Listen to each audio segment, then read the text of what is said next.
मठाधीश और माफिया में कोई ज्यादा फर्क नहीं होता।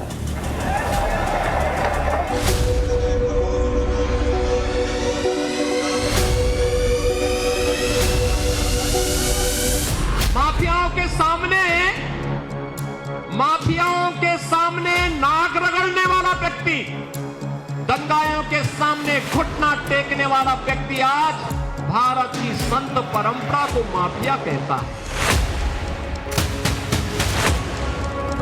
मेरी भी तस्वीर देख लो आप और उनकी भी तस्वीर देख लो, माफिया कौन लगे ये बता दो। अगर समाजवादी पार्टी का सही चेहरा देखना हो तो ये चेहरा इनका वही है जो मदरसा में समाजवादी पार्टी के नेता मुइन खान ने किया।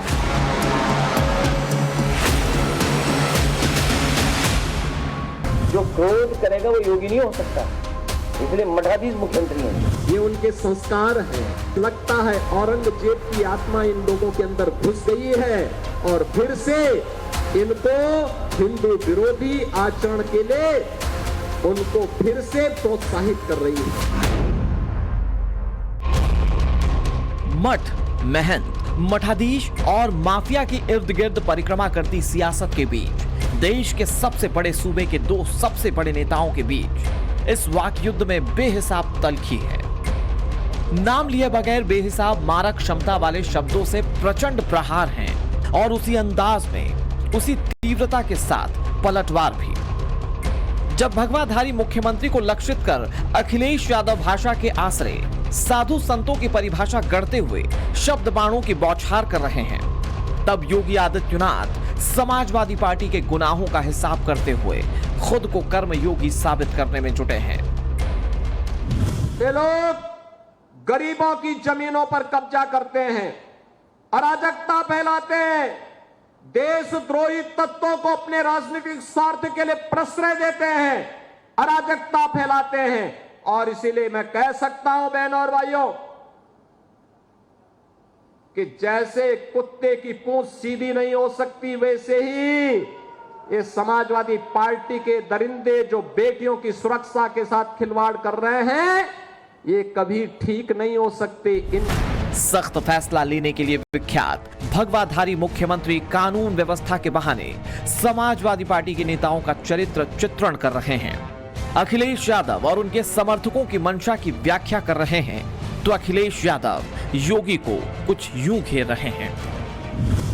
एक दलित बेटी, उसको न्याय नहीं मिला, उसकी कहीं सुनवाई नहीं हुई, उसे मजबूरी में फांसी पे लटकना पड़ा।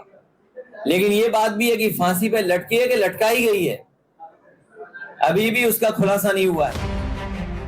लोकसभा चुनाव के नतीजे के बाद से दोनों नेताओं के बीच सीधा शाब्दिक टकराव हो रहा है। पिछले कुछ रोज से इसकी तीव्रता और ज्यादा बढ़ गई है, जब अखिलेश यादव मठाधीश और माफिया को समानांतर खड़ा कर भगवाधारी मुख्यमंत्री पर अटैक कर रहे हैं। दोनों पार्टियों के नेता आमने सामने हैं। ऐसी विध्वंसकारी सोच, विध्वंसकारी कार्यों को करने वाला व्यक्ति कोई मठ योगी नहीं हो सकता। वो हट योगी होगा या तो विनाशकारी योगी होगा, और मेरे ख्याल से उनका जन्म विनाश के लिए हुआ है। यहाँ माफियाओं का पैरेलल शासन चलता था, माफियाओं की गाड़ियां चलती थी, इसमें राइफल और बंदूकों के बैरल दिखाई पड़ते थे। अखिलेश सरकार में रोज दंगे होते थे। मुजफ्फरनगर दंगा हम लोगों ने देखा है, दंगा हो रहा तो सफाई में लोग नाच देख रहे थे। योगी के बहाने सियासी टकराव के बीच लोगों के मन में सवाल उठ रहा है कि क्या अखिलेश यादव के आरोपों में सच्चाई है? क्या योगी आदित्यनाथ कर्मयोगी और हठ योगी हैं? योगी आदित्यनाथ की असली पहचान क्या है? इन सवालों का जवाब जानने के लिए सबसे पहले ये जान लीजिए, योगी आदित्यनाथ अगर गोरक्षनाथ मठ के महंत हैं, तो ये भी उनके हठ योग का ही प्रमाण है। योगी आदित्यनाथ अगर उत्तर प्रदेश के मुख्यमंत्री हैं, तो यह भी उनके हठ योग का ही साक्ष्य है। योगी राज में अगर यूपी नई ऊंचाई को छू रहा है, तो ये भी उनके हठ योग का सबूत ही है। खुद को कर्मयोगी कहने वाले योगी आदित्यनाथ के हठ योग को समझने के लिए वक्त के पहिए को घुमाना होगा। पिछले 3.5 दशक पहले चलना होगा, जब योगी आदित्यनाथ नहीं बल्कि वो अजय मोहन बिष्ट हुआ करते थे। अधिकांश लोग योगी जी को योगी जी के नाम से जानते हैं, लेकिन जो हमारे रजिस्टर में उपस्थित पंजिका में है, जो छात्र उपस्थित पंजिका होती है उसमें है, उसमें उनका पूरा नाम जो है अजय मोहन सिंह बिष्ट है। बहस में भाग लेने वाले और संघ की शाखा में जाने वाले अजय सिंह बिष्ट फुटबॉल के बेहतर खिलाड़ी थे। पहाड़ से आए थे, फुटबॉल में उनका शौक था, अच्छा फुटबॉल खेल रहे थे। हम लोगों ने फुटबॉल खेलने में उनकी मदद की होगी। और स्वतंत्रता सेनानियों के किस्से सुनकर बड़े हुए अजय सिंह बिष्ट शुरू से ही नेता बनना चाहते थे। कहते हैं कि योगी आदित्यनाथ यानी अजय सिंह बिष्ट जब कॉलेज में पढ़ते थे तो वो छात्र संघ का चुनाव लड़ना चाहते थे। आरएसएस के छात्र संगठन अखिल भारतीय विद्यार्थी परिषद से टिकट चाहते थे, टिकट नहीं मिला, लिहाजा निर्दलीय चुनाव लड़ा, चुनाव हार गए। कभी छात्र संघ का चुनाव हारने वाले अजय सिंह बिष्ट के ये राजनीतिक हठ योग का ही परिणाम है कि आज वो योगी बनकर उत्तर प्रदेश की सत्ता के शीर्ष पर विराजमान है।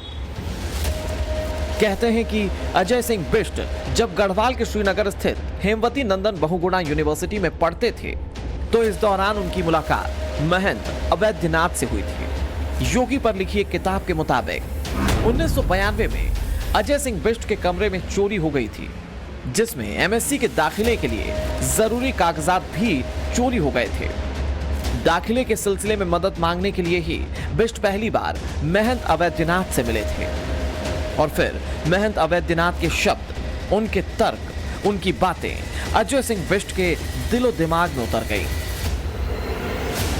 2 साल बाद साल 1994 में अजय सिंह बिष्ट ने 22 साल की उम्र में गोरक्षनाथ पीठ की दीक्षा ले ली थी और फिर अजय सिंह बिष्ट योगी आदित्यनाथ बन गए थे। योगी की बहन शशि बताती हैं कि जब परिवार को योगी की दूसरी सच्चाई के बारे में पता चला तब फौरन उनके पिताजी गोरखपुर पहुंच गए। वहां पहुंचने पर उन्होंने देखा कि एक युवा भगवा धारण किए, सिर मुंडवाए फर्श की साफ सफाई कर रहा है। नजदीक पहुंचकर उन्होंने देखा तब वह योगी आदित्यनाथ थे और तुरंत ही पिताजी ने योगी को घर लौटने के निर्देश दिए और यह भी बताया कि उनकी मां उनके लिए कितना ज्यादा रो रही हैं, लेकिन फिर भी योगी का मन नहीं डोला। मां के आंसुओं से भी नहीं डिगने वाले योगी आदित्यनाथ लंबे अरसे तक परिवार वालों से नहीं मिले।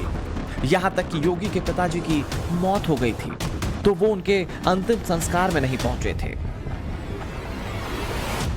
मेरे पिताजी का जो है देहांत 2020 में हो गया था। मैं उससे पहले उनसे या अपने परिवार के लोगों से कई वर्षों से नहीं मिल पाया था। संयोग से कोरोना कालखंड प्रारंभ हो चुका था, लॉकडाउन प्रारंभ हो चुका था, तो उनके अंतिम संस्कार कार्यक्रम में मैं भाग नहीं ले पाया था। सन्यासी बनने के बाद पहली बार साल 2022 में योगी मां से मिलने गए थे, वो भी सिर्फ कुछ घंटों के लिए। तब मां बेटों के बीच की मुलाकात ऐतिहासिक बन गई थी। मुझे जब गत वर्ष अवसर मिला था तो मैं अपनी मां से मिलने के लिए जरूर गया था। तो स्वाभाविक रूप से एक माँ और पुत्र के बीच में जो संवाद होने चाहिए वही संवाद वहां पे हुआ। हालांकि इसी साल जून में योगी आदित्यनाथ की जब मां बीमार हुई तो उनसे मिलने के लिए खुद मुख्यमंत्री पहुंचे थे। 20 मिनट तक दोनों के बीच मुलाकात हुई। मां से मिलकर योगी लौट आए थे अपने कर्म पथ पर, जहां उन्होंने 1998 में चलना शुरू किया था, उस संकल्प की सिद्धि के लिए जो कॉलेज के दिनों में उन्होंने लिया था। बचपन से परोपकार की बात करने वाले योगी आदित्यनाथ ने 1998 में अपने गुरु की राजनीतिक विरासत को आगे बढ़ाया था। गोरखपुर से लगातार सांसद बने, फिर मुख्यमंत्री भी बने और मुख्यमंत्री बनने के बाद से उन्होंने अपने प्रतिज्ञा को पूरा करने में पूरा जोर लगा दिया। संयोग देखिए कि गोरक्षनाथ पीठ के महंतों ने जिस राम मंदिर के लिए आंदोलन किया वो योगी आदित्यनाथ के ही मुख्यमंत्री रहते हुए बना। योगी आदित्यनाथ ने 9 साल में करीब 6 करोड़ लोगों को गरीबी रेखा से बाहर किया है। पीएम नरेंद्र मोदी के ड्रीम प्रोजेक्ट को समय पर पूरा किया। यूपी को $1 ट्रिलियन अर्थव्यवस्था बनाने की ओर आगे बढ़ाया। विकास के कई क्षेत्र में उत्तर प्रदेश को शीर्ष पर योगी लेकर गए। उत्तर प्रदेश को लगभग माफिया मुक्त कर दिया। नोएडा आने के भ्रम को योगी ने एक नहीं बल्कि कई बार तोड़ा। सिर्फ एक सियासी भ्रम को ही नहीं तोड़ा योगी आदित्यनाथ ने, बल्कि मुख्यमंत्री रहते हुए उन्होंने एक ऐसी लकीर खींची जिसके बारे में अब तक किसी ने कल्पना भी नहीं की थी।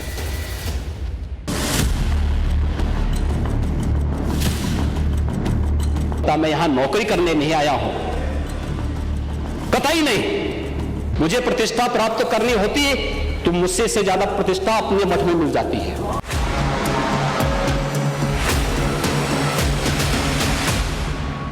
जब मुख्यमंत्री नहीं थे तब भी हम लोग कहते थे, आज मुख्यमंत्री हैं तब भी कह रहे हैं और आगे भी यही कहेंगे कि गर्व से कहो हम हिंदू हैं। हमें कोई संकोच नहीं है। मुझे एक पत्रकार ने पूछा था कि आप दीपोत्सव अयोध्या में मना रहे हैं, होली यहां मना रहे हैं, ईद कहां मनाएंगे? मैंने कहा मैं ईद नहीं मनाता हूं, मैं हिंदू हूं। कटेंगे तो कटेंगे, एक रहेंगे तो नेक रहेंगे, सुरक्षित रहेंगे और समृद्धि की पराकाष्ठा को पहुंचेंगे। नई लकीर खींचते हुए योगी आदित्यनाथ बेबाक, बेलौस और बेधड़क बोलते हैं और यही उनके सियासी शत्रुओं को चुभ रहा है। योगी आदित्यनाथ के काम करने के अंदाज पर सवाल उठ रहे हैं। सबसे छोटा कर्मचारी कौन होता है? बीएलओ। जात के आधार पे बीएलओ अपॉइंट हो रहा है, जात के आधार पे एसडीएम अपॉइंट हो रहा है, जात के आधार पर और अधिकारी अपॉइंट हो रहे हैं। जिस योगी आदित्यनाथ को उनके विरोधी मर्यादा की लकीर में खड़ा करने की कोशिश कर रहे हैं, उसी भगवाधारी मुख्यमंत्री के अपने मुरीद हैं। वो शब्दों में मठाधीश हैं। वो एक बहुत ही फ्यूचरिस्टिक, एक ऐसे मॉन्क है हुज आर्किटेक्चर भी उनका कमाल है। उनको क्योंकि पर्सनली वो नहीं इतना जानते, मैं उनके सानिध्य में ज्यादा रहता हूं। उनके अंदर एक बहुत सुंदर आर्किटेक्ट भी है, उनके अंदर इकोनॉमिस्ट भी है, एजुकेटेड इंसान है, यंग ब्रेन है और बहुत अच्छे से दूरदृष्टा सोच। योगी आदित्यनाथ की तारीफ में उनके सांसद अगर कसीदे गढ़ रहे हैं तो इसके पीछे की कई वजहें हैं। देश का पहला इनलैंड वाटर वे बना है, रैपिड रेल संचालित करने वाला राज्य उत्तर प्रदेश बना, वाराणसी में फ्रेट विलेज बन रहा है, सर्वाधिक एक्सप्रेस वाला राज्य भी यूपी है, ईज ऑफ डूइंग बिजनेस में यूपी अचीवर स्टेट है और उत्तर प्रदेश में सर्वाधिक वृक्षारोपण भी किए गए। जेम पोर्टल से यूपी टॉप बायर बना, ई प्रोक्यूरमेंट में यूपी टॉप पर है, उत्तर प्रदेश ई टेंडरिंग में सबसे आगे है, कृषि क्षेत्र में सर्वाधिक नेचुरल फार्मिंग भी यूपी में है और सर्वाधिक निवेश प्रस्ताव प्राप्त करने के मामले में भी उत्तर प्रदेश आगे है। ग्लोबल इन्वेस्टर समिट 2023 के माध्यम से प्रदेश में कुल 40 लाख करोड़ के निवेश प्रस्ताव मिले। इनमें 11,80,000 करोड़ के प्रस्ताव केवल मैन्युफैक्चरिंग सेक्टर के लिए हैं।